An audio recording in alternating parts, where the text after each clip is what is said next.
Bom, então, bom dia a todos. Hoje a reunião vai ficar a cargo do setor de oncologia e mastologia, e o tema é avanços na cirurgia para o câncer de colo uterino. E quem vai apresentar para a gente é o professor Dr. Francisco José Cândido dos Reis. Francisco, é uma honra ter você aqui com a gente, o microfone é seu. Bom dia, pessoal. Obrigado, Carol, pelo convite. Está todo mundo me ouvindo ou não? Ótimo. Sim. É uma satisfação estar aqui na reunião clínica do departamento e compartilhar um pouquinho com o pessoal um pouco do trabalho que a gente faz na ginecologia oncológica, em especial no tratamento do câncer de colo uterino.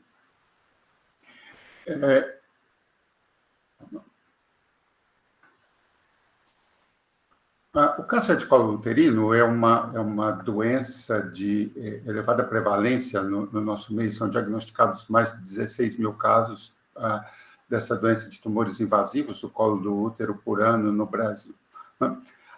É uma doença que é totalmente prevenível, né? Totalmente evitável, é um problema de saúde pública, mas também um problema de gestão em saúde, a gente ainda ter essa situação aqui no nosso meio.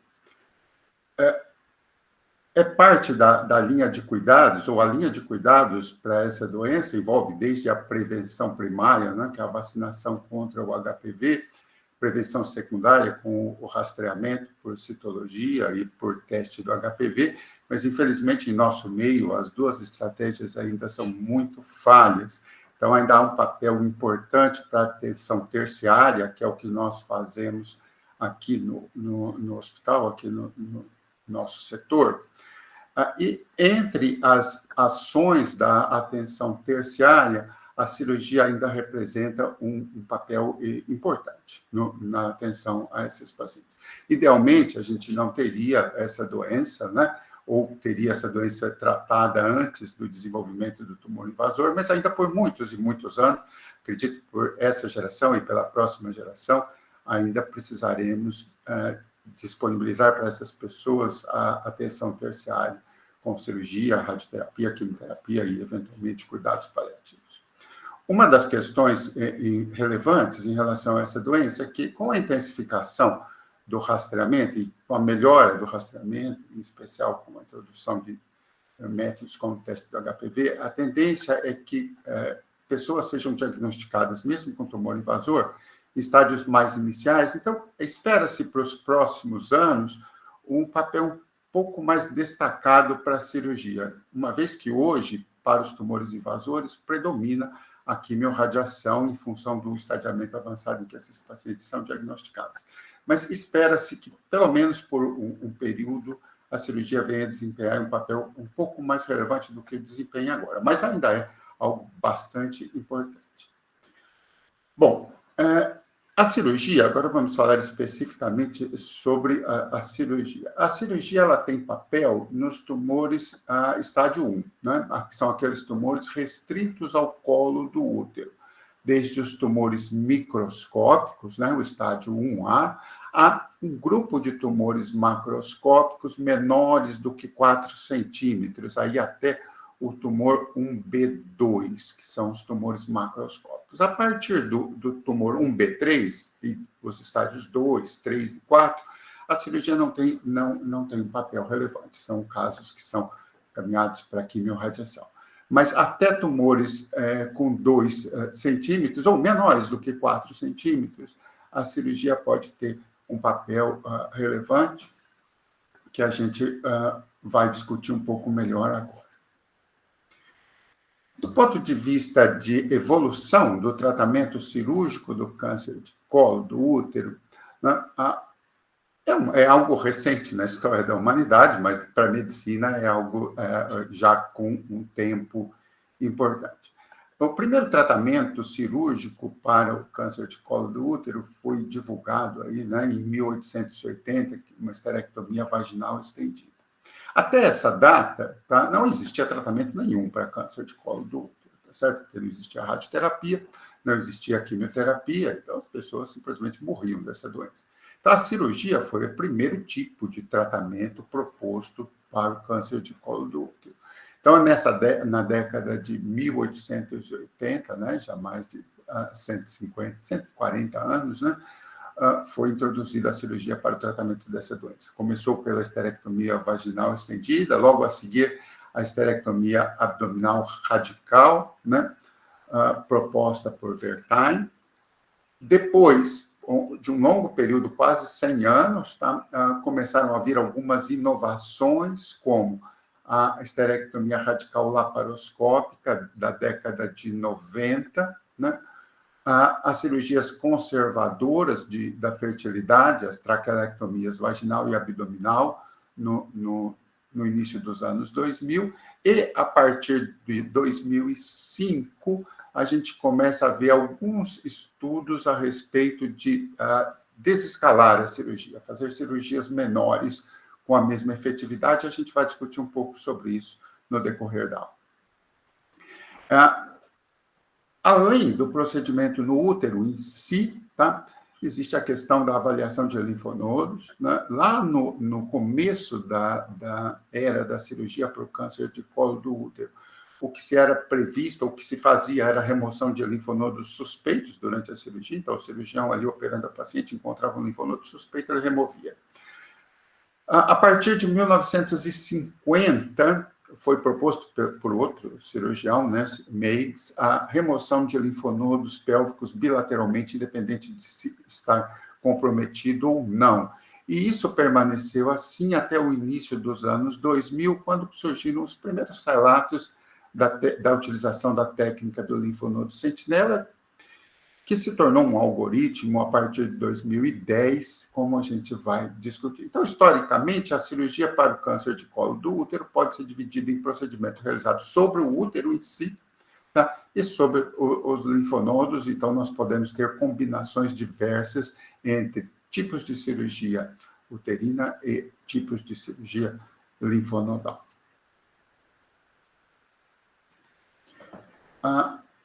Antes de entrar propriamente no escopo da aula, essa questão já é conhecida há bastante tempo. Tumores muito, muito pequenos, né, chamados 1 a 1, são aqueles tumores com invasão de menos de 3 milímetros, tá? E que tenham margens livres em um cone, em uma conização, tá? É já consenso há bastante tempo que a conização é o tratamento mais adequado do ponto de vista de abordagem uterina. Então, os tumores muito iniciais, menores do que 3 milímetros de invasão e que tenham no cone, né, diagnosticadas ou tratadas com o cone, e tenham margens livres, não precisam de tratamento adicional no útero, né? Resta para a gente saber se essas pacientes precisam ou não de avaliação linfonodal.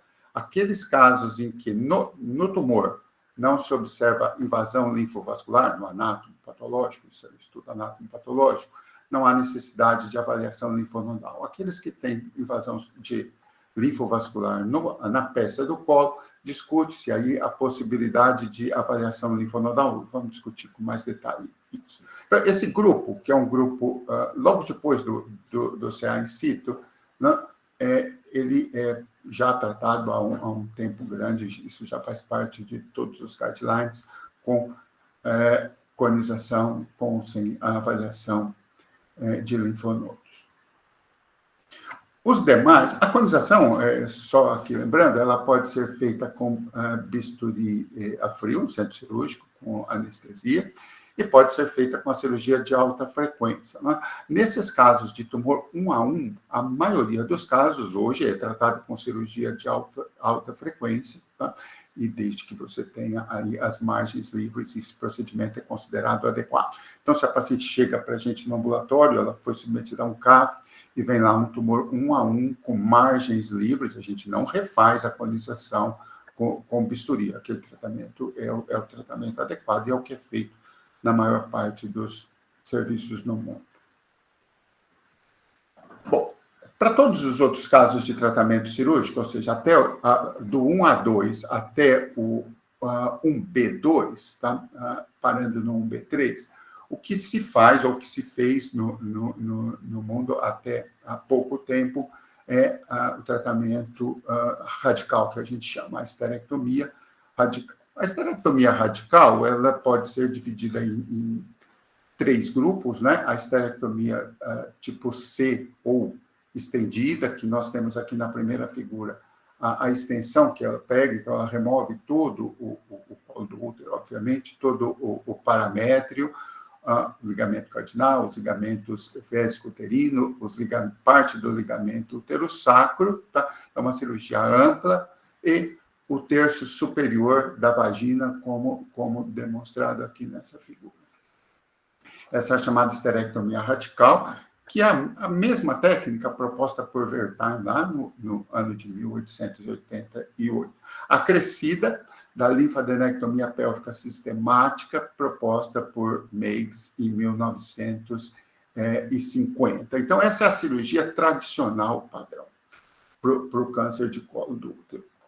O que acontece? Essa aqui é uma foto, né, dessa cirurgia. Em vez de um vídeo, eu resolvi colocar uma foto com um passo importante. Então, veja bem, nessa figura aqui nós podemos ver o ureter totalmente dissecado. Ele precisa ser dissecado para que a gente remova essa região aqui, que é o ligamento cardinal ou paramétrio. A bexiga é toda elevada para que a gente consiga remover parte da cúpula vaginal, e a gente remove todos os linfonodos da fossa do obturador, das cadeias ilíacas, até a bifurcação da artéria ilíaca.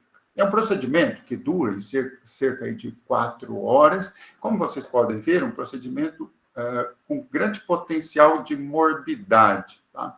Nós temos aqui na figura ao lado o ureter e a sua inserção na bexiga. Toda essa região ligamentar ela é removida. Então, aqui há sempre um risco de isquemia do fundo da bexiga, do trígono vesical, de isquemia do ureter terminal, com possibilidade de estenose, de fístula, que são relativamente frequentes nessa cirurgia. E há, sem exceção, tá, na cirurgia tradicional, lesão dessa inervação da bexiga, tá, tanto pelo nervo hipogástrico, quanto pelo plexo hipogástrico inferior. Esses nervos são lesados em maior ou menor extensão. E em maior ou menor extensão, isso causa disfunção vesical, tá? Ou temporária ou permanente. Além do que, essa extensão de dissecção, principalmente em pacientes com tumores, tá? Que tem uma vascularização aumentada, é sujeita a um risco grande de sangramento, a formação de coleções na pelve, a infecção, a deiscência de ferida, uma série de complicações. Então, essa é uma cirurgia acompanhada de grande morbidade, tá? E isso é um problema. Isso é conhecido desde quando se começou esse tipo de cirurgia. O primeiro resultado publicado por Wertheim mostrava que das pacientes do ambulatório dele, cerca de 40% eram candidatas à cirurgia. A cirurgia, nessa época, era aplicada em uma outra extensão, porque era um tratamento possível. Então, tumores muito maiores do que a gente opera hoje eram operados, obviamente. Naquela época, se tinha uma mortalidade na própria cirurgia de cerca de 20%. Não, isso nós não temos mais, tá? Praticamente ninguém morre. Não é zero, tá? Mas praticamente ninguém morre mais durante a cirurgia. Havia uma taxa de recorrência de cerca de 30% em 5 anos e tinha uma sobrevida de 5 anos de 40%, que para uma situação onde todos morriam era uma situação bastante favorável, com uma série de complicações aqui explicadas, né? Abscesso retroperitoneal, fístula, uretério vaginal, vésico vaginal, peritonite, pielonefrite, tromboembolismo. Muitas dessas complicações foram muito minimizadas ao longo desse século aí de aplicação da cirurgia. Por exemplo, as infecções diminuíram muito pelo uso de antibióticos, as complicações de tromboembolismo reduziram pelo uso de profilaxia antitromboembólica, mas as fístulas e a disfunção vesical diminuiu muito pouco, porque a técnica é muito semelhante ao que se faz. Uma tentativa aí de minimizar tá, essas complicações da cirurgia foi feita a partir de 1992 com a popularização da cirurgia minimamente invasiva em geral, tá? E tentou-se aplicar essas técnicas para o tratamento do câncer de colo do útero. Os primeiros relatos mostravam vantagens importantes, como menos perda sanguínea, menor período de hospitalização e menos complicações pós-operatórias, infecções, deiscências e hérnias, e talvez até do ponto de vista de preservação do trato urinário, pela possibilidade que a gente tem na cirurgia minimamente invasiva, em especial a cirurgia robótica, de identificar os nervos e de fazer dissecções mais delicadas. A gente pode comparar essa figura aqui de uma esterectomia radical robótica com aquela figura lá da esterectomia clássica, e verificar que há muito menos sangramento, muito mais precisão, muito mais detalhes em si, enxergar, por exemplo, o ureter ou os ligamentos. Isso aqui é o mesmo passo numa cirurgia robótica que eu mostrei na cirurgia convencional. No entanto, isso parecia ir muito bem, até que o pessoal resolveu fazer um estudo clínico, né, comparando os dois métodos, um estudo clínico randomizado, que é a forma correta de se obter evidência para a prática médica, né? Muito da prática médica é feita sem esse tipo de evidência, mas é inegável que é a evidência mais adequada para a tomada de decisão. E foi publicado, tá, em 2018, na New England, esse estudo clínico, né, comparando cirurgia aberta com cirurgia minimamente invasiva em relação aos desfechos oncológicos. E o resultado foi surpreendente para todos os que estavam trabalhando com isso, né? E esse estudo o LAC Trial, né?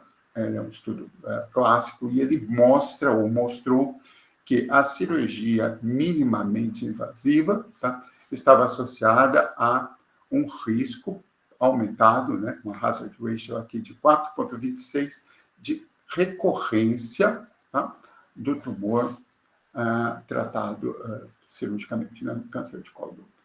Isso fez com que esse estudo, era um estudo previsto para ter aí o dobro de pacientes que ele realmente incluiu, mas isso fez com que o comitê gestor do estudo interrompesse o estudo, tá? Em função do risco de recorrência, outros detalhes que eu vou mostrar a seguir, associados à cirurgia minimamente invasiva. Além da recorrência, né, em 5 anos se observou também um risco, uma hazard ratio, com hazard ratio de 6,56 de aumento de risco para morte por câncer de colo do útero associado à cirurgia minimamente invasiva. Uma parte dessas cirurgias minimamente invasivas foram feitas por laparoscopia e uma parte por cirurgia robótica. Esse comportamento, ele se reflete na mortalidade global das pacientes. Eventualmente, você poderia pensar assim, olha, a paciente pode ter um risco aumentado de morrer por câncer de colo do útero, mas vai ter um risco menor de morrer por outras causas, né, complicações da cirurgia, etc. e tal, que compensa, balanceia. Mas não, tá? Esse aumento de mortalidade, ele também é um aumento de mortalidade global, tá? Então, há um risco aumentado de recorrência, há um risco aumentado de morte por câncer de colo do útero, e esse conjunto de coisas reflete num risco maior de morte da paciente com câncer de colo tratada por cirurgia minimamente invasiva. Além desse estudo clínico, tá, no mesmo número da revista foi publicado uma análise retrospectiva do CIR, né? O CIR é um sistema de registro de câncer que envolve 11 estados ali nos Estados Unidos, e que registra os casos de câncer, tratamento e detalhes. Tá? O estudo retrospectivo do CIR mostrou também que a cirurgia minimamente invasiva está mesmo associada no mundo real a um aumento do risco de morte, tá? De mortalidade global, aqui demonstrado nesse estudo. E esse aumento, ele independe se o tumor, se o tratamento é robótico ou laparoscópico, independe do tipo histológico do tumor, independe se o tumor é maior ou menor do que 2 centímetros. Em todas essas situações, a cirurgia aberta, tá, funcionou ou teve desempenho oncológico melhor do que a cirurgia minimamente invasiva. Esse é um outro gráfico mostrando o efeito mais populacional dessa situação. Aqui nós temos, a partir nos Estados Unidos, tá? A partir do ano 2000, a sobrevida em 4 anos após esterectomia radical, ela vinha tendo um discreto aumento, tá? Por melhora das condições de tratamento em geral, pós-operatório, etc. e tal, ao longo do tempo. A partir de 2006, nota-se uma inflexão da tendência, tá? Começando a ter uma queda de sobrevida. E isso coincide aqui na parte de baixo com o aumento, tá, do número de casos ou da proporção de casos tratada por via minimamente invasiva. Então, esse processo de substituição da esterectomia radical convencional pela esterectomia radical minimamente invasiva causou um efeito, do ponto de vista de mortalidade, em ampla escala, tá? Que é possível observar em nível populacional. Bom, a divulgação desses dados aqui há 4 anos atrás fez com que a maioria dos serviços abolisse o tratamento minimamente invasivo para o câncer de colo uterino. Então, aqueles casos que não eram tratáveis mais com colonização, ou esterectomia simples, ou 1 a 1, passaram ou voltaram a ser tratados praticamente ou quase que exclusivamente por cirurgia convencional. No entanto, alguns estudos retrospectivos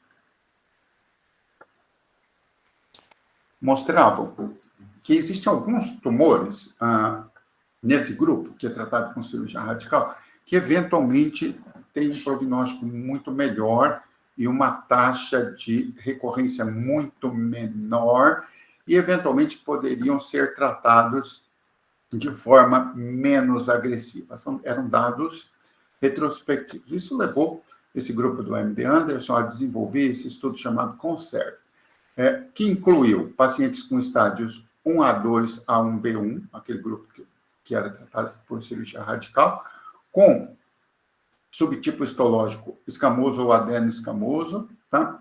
Tamanho menor do que 2 centímetros, sem invasão linfovascular, com profundidade de invasão menor do que 1 centímetro, com exames de imagem mostrando a ausência de doença metastática e com conização, tá? Para mostrar que o tumor realmente era um tumor com menos de 1 centímetro de invasão e esse cone com margens livres. Então, o pessoal pegou 100 casos desses pacientes, tá? 100 pacientes, e fizeram um tratamento menos agressivo. Para aquelas pacientes que ainda pretendiam engravidar, foi feito só o cone, tá?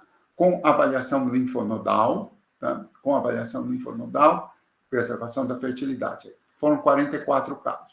Dessas 2 casos tiveram linfonodos positivos, essas que têm linfonodo positivo vai para tratamento adjuvante com quimioterapia e radioterapia. Nesse grupo, tá, em 5 anos, houve 1 caso de recorrência. Um outro grupo, composto aí de 40 pacientes, que não pretendiam preservar a fertilidade, tá?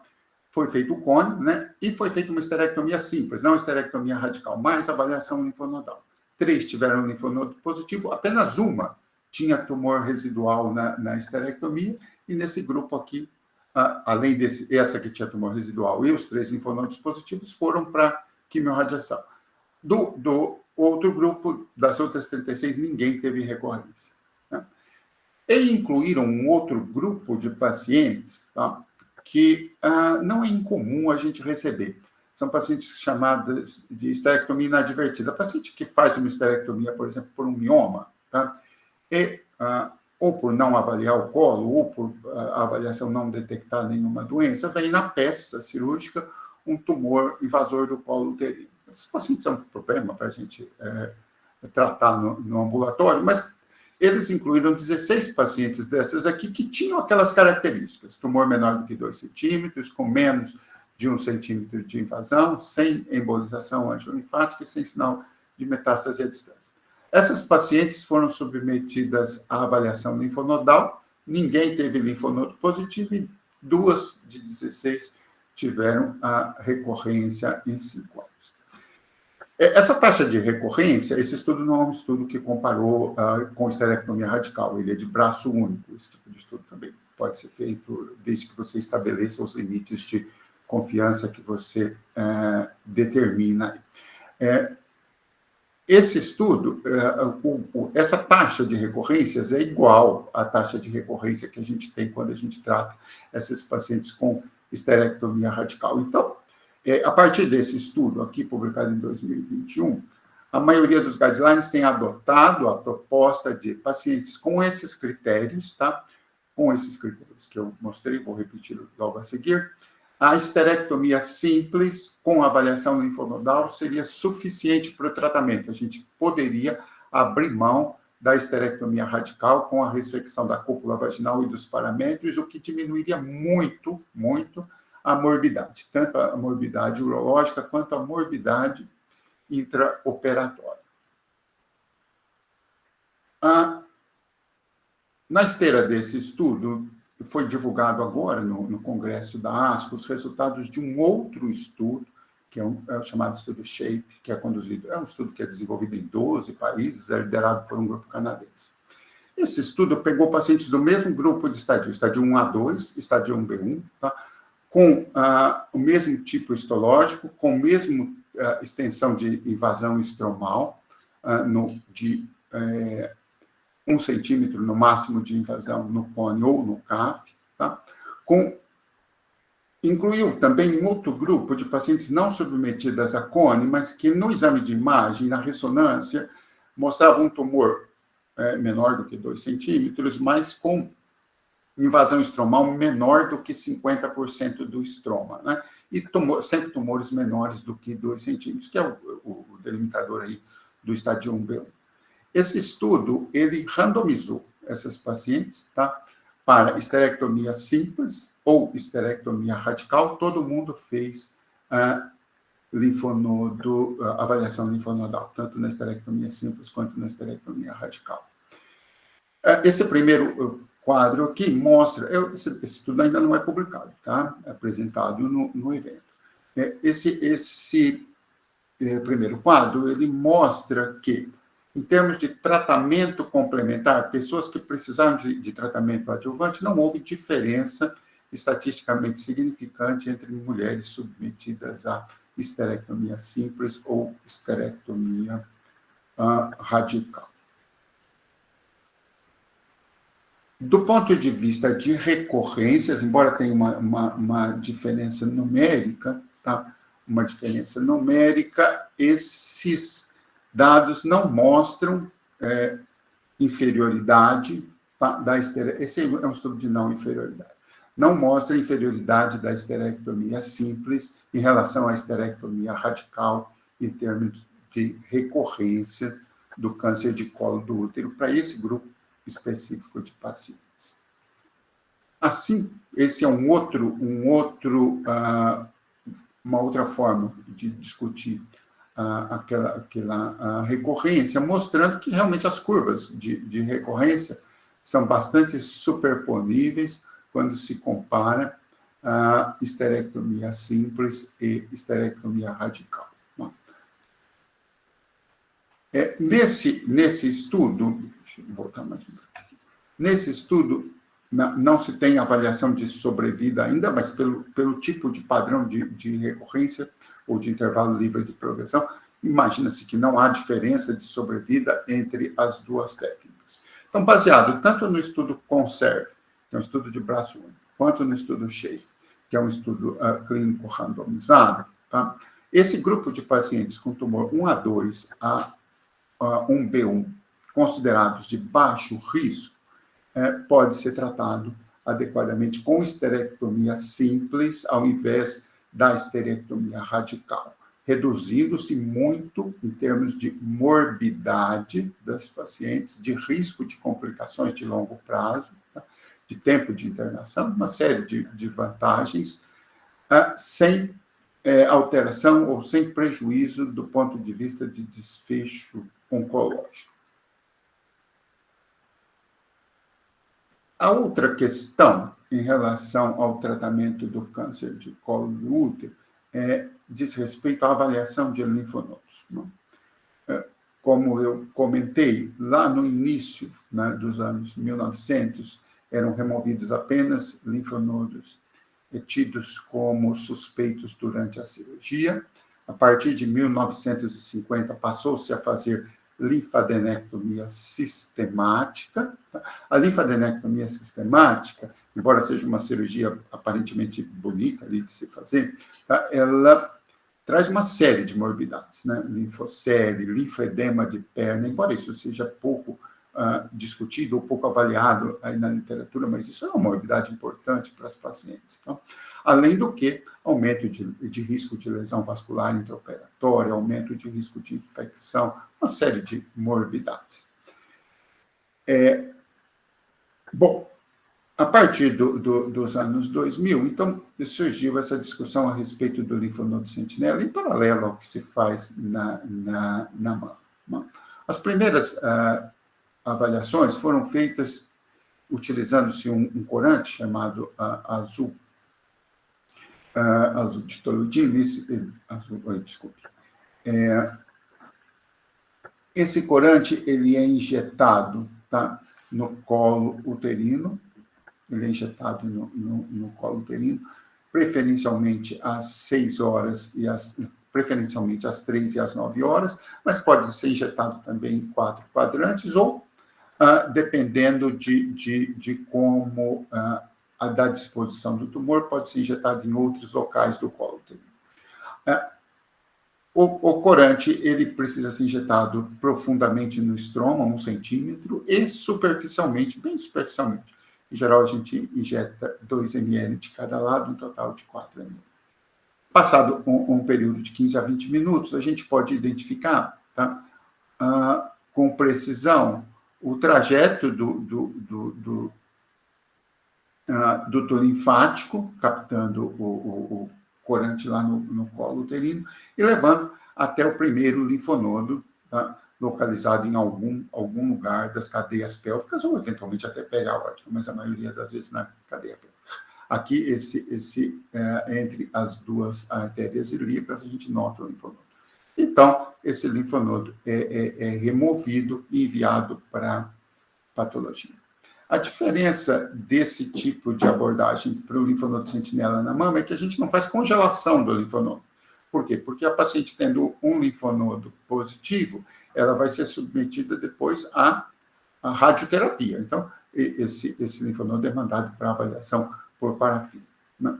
Essa é a técnica do linfonodo sentinela, né? Começou a ser utilizada utilizando esse corante azul, e atualmente o que se utiliza é um corante verde com fluorescência, mas aí é preciso do equipamento de fluorescência para identificação. Então, ainda existe a possibilidade de se utilizar o azul, é o azul patente que a gente usa, de se utilizar o azul, ou então a indicianina verde, mas para a indicianina a gente precisa da fluorescência, do equipamento de leitura de fluorescência para identificação. A vantagem da indicianina é que ela é um pouco mais sensível para a identificação do linfonodo e não suja o campo, porque sem a fluorescência a gente não vê nada, tá? Então, não atrapalha a cirurgia, mas o linfonodo sentinela com azul patente também não atrapalha. A técnica do linfonodo sentinela, ela passou por várias avaliações, aí até que em 2010 foi proposto um algoritmo, tá, que é o que é recomendado hoje na avaliação de linfonodos para pacientes com câncer de colo do útero ou endométrio, em que se faz pesquisa de linfonodos sentinela. Como é que é o algoritmo? A gente injeta o traçador, lá o azul ou a indicianina verde, né, e depois aborda a paciente cirurgicamente. Se os linfonodos são localizados, tá? O protocolo diz que a gente deve remover todos os que estão corados. Se corou 2, a gente remove 2. Se corou 3, a gente remove 3, mas remove todos. Tá? Manda para o HE. Tá? Se tiver presença de metástase no HE, está fechado. É linfonodo positivo e o paciente vai para a radioterapia. Se não houver a linfonodo positivo no HE, o que é proposto é a realização do chamado ultraestadiamento, que é a realização de múltiplos cortes no linfonodo, que não se faz quando se faz dissecção linfonodal completa. Quando se faz uma dissecção linfonodal completa, se obtém cerca de 25 a 30 linfonodos. Se o patologista for fazer, sei lá, 20 cortes de cada um, ele vai ficar um mês lá dentro. Então, não é possível fazer ultraestadiamento de múltiplos linfonodos. Agora, se você tem 1 ou 2 linfonodos, você pode fazer múltiplos cortes, tá? Na busca de pequenas metástases e mesmo utilizar imunohistoquímica. Então, com esse algoritmo, a técnica do linfonodo sentinela ela é mais sensível para a detecção de metástase linfonodal do que a própria dissecção completa do linfonodo, dos linfonodos pélvicos, porque a dissecção completa não permite o chamado ultraestadiamento pela limitação de se fazer isso em muitos 25 linfonodos. Por outro lado, se o linfonodo não cora, isso pode acontecer, tá? Se o linfonodo não cora, tá? O protocolo, o algoritmo diz que a gente deve dissecar os linfonodos do lado que não corou. Então, se só corou do lado direito, o lado esquerdo precisa ser dissecado. Se não corou de nenhum dos lados, os dois lados precisam ser dissecados. Se corou dos dois lados, retiramos só os linfonodos corados dos dois lados e fazemos a pesquisa da metástase no HE, e se for ausente, fazemos o ultraestadiamento. Então, o protocolo atual de avaliação de linfonodos no câncer de colo é esse, tá? Então, existem 2 procedimentos, o procedimento realizado no útero e o procedimento realizado nos linfonodos. Essa redução do porte de cirurgia, ela está limitada ao que tem segurança e o que os 2 estudos mostraram como seguro, são aqueles casos de chamada histologia favorável, que são basicamente os tumores associados ao HPV, ou o escamoso, tumor escamoso 100% associado ao HPV, ou os adenocarcinomas que sejam associados ao HPV, o patologista pode classificar isso para a gente, ou os adenoescamosos. Aqueles tumores menos comuns, como tumor neuroendócrino, adenocarcinoma gástrico, carcinoma mesonéfico, adenocarcinoma mucinoso, não há estudos sobre isso, tá? Então, esses tumores, quando eles não são tratados, quando eles precisam de cirurgia, a cirurgia ainda é a cirurgia radical. Mas a grande maioria dos tumores de colo do útero está nesse primeiro grupo. Mais de 95% dos tumores de colo do útero são do primeiro grupo. Mas é preciso lembrar que é isso que eu estou propondo, né? O que está sendo proposto não se refere aos tumores de histologia desfavorável. Então, resumindo, tá? Resumindo, pacientes com estágio 1 a 1 é a primeira placa que eu mostrei lá no começo, e aquilo já era definido. Pacientes com 1 a 2, que eram submetidas à esterectomia radical, a gente vai avaliar. 1 a 2 é paciente com invasão maior do que 3 milímetros, menor do que 5, com conização, mostrando margens livres. Sempre tem que ter conização na paciente 1 a 2. Se não tiver invasão linfovascular, tá? Ela pode ser tratada com conização, se ela pretende, só com a conização, se tem pretensão de ter filhos, né? Preservação de fertilidade, ou se não, esterectomia simples. Tá? Nesse grupo sem invasão linfovascular, os protocolos mandam considerar o linfonodo sentinela. Tá? Eu recomendaria fazer o linfonodo sentinela. Tá? Nas pacientes com invasão linfovascular, 1 a 2, também podem ser tratadas do estudo SHAPE, tá? E do estudo CONSERVE. Também podem ser tratadas com conização, tá? Ou esterectomia simples. A decisão aqui vai ser baseada no desejo ou não de preservação de fertilidade. No entanto, se há invasão linfovascular, o linfonodo sentinela é obrigatório. Né? O linfonodo sentinela é obrigatório. Nas pacientes com tumor 1B1, menores do que 2 centímetros, podem ser avaliadas inicialmente com conização e ressonância ou ressonância. Tá? Nós temos preferido no nosso serviço, assim, isso é bastante recente, mas nós temos preferido fazer a conização sempre estadiadora nesses casos, uma vez que a precisão da avaliação da ressonância ainda não é tão legal aqui no nosso meio. Se a invasão pela conização ou pela ressonância na literatura for menor do que 1 centímetro ou menor do que 50% na ressonância, e a histologia for favorável, como eu mostrei há 2 slides atrás, nós podemos fazer a avaliação linfonodal com linfonodo sentinela e esterectomia simples. Tá? Esterectomia simples. Se não preencher esses critérios, se não preencher esses critérios, esse grupo vai para a avaliação linfonodal, que pode ser linfonodo sentinela, sim, e esterectomia radical como tratamento. Para os outros casos, continua sendo reservada a esterectomia radical tipo C1, que é aquela ampliada ou cirurgia de verdade. Ou seja, para os casos de histologia desfavorável, para os casos 1B1 maior do que com mais de 1 centímetro de invasão ou de 50% de invasão estromal na ressonância, se não formos fazer o cone, ou com o estádio 1B2, né, que é aquele tumor entre 2 e 4 centímetros, ou com os estádios 2A1. 2A1, assim, é um tumor pequenininho que invade a vagina, mas, assim, isso é uma raridade. Tá? Está aqui nos protocolos, então a gente continua comentando. Um aspecto final em relação a esses casos, tá? Que de tumores que vão para a cirurgia além do cone, que seria a esterectomia simples ou a esterectomia radical, esses casos eventualmente podem ser candidatos à preservação de fertilidade. Não é o objetivo da aula, assim, essa questão da preservação de fertilidade nesse grupo é um pouco mais amplo do que isso, mas só para não deixar esse assunto parado aí, a traquelectomia simples seria o equivalente à esterectomia na preservação de fertilidade nos casos 1B1, por exemplo, e a traquelectomia radical, com remoção do paramétrio e preservação do corpo uterino, seria o equivalente à esterectomia e da cúpula vaginal, seria o equivalente à esterectomia radical no tumor, por exemplo, 1B1, de histologia desfavorável, quando se pretende preservar a fertilidade. Mas são situações menos comuns.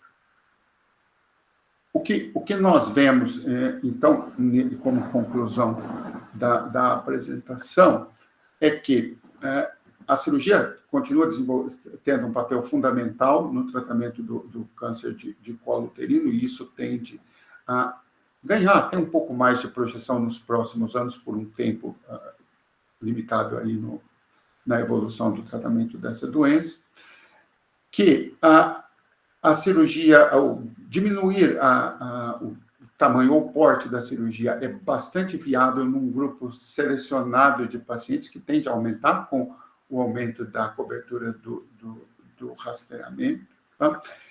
Mas que esses algoritmos, eles requerem assim, um treinamento bem adequado do pessoal para fazer. Então, aparentemente, a centralização do tratamento desses casos continua sendo importante, assim como o treinamento dos ginecologistas nas competências aí para indicar e, eventualmente, tratar esse tipo de tumor.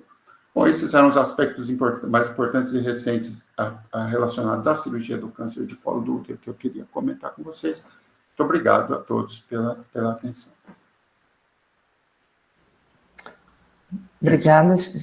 Obrigada, Chico, pela apresentação. Foi super global e super fácil de entender. Até eu que não sou da onco, aproveitei. Bom que eu atualizei.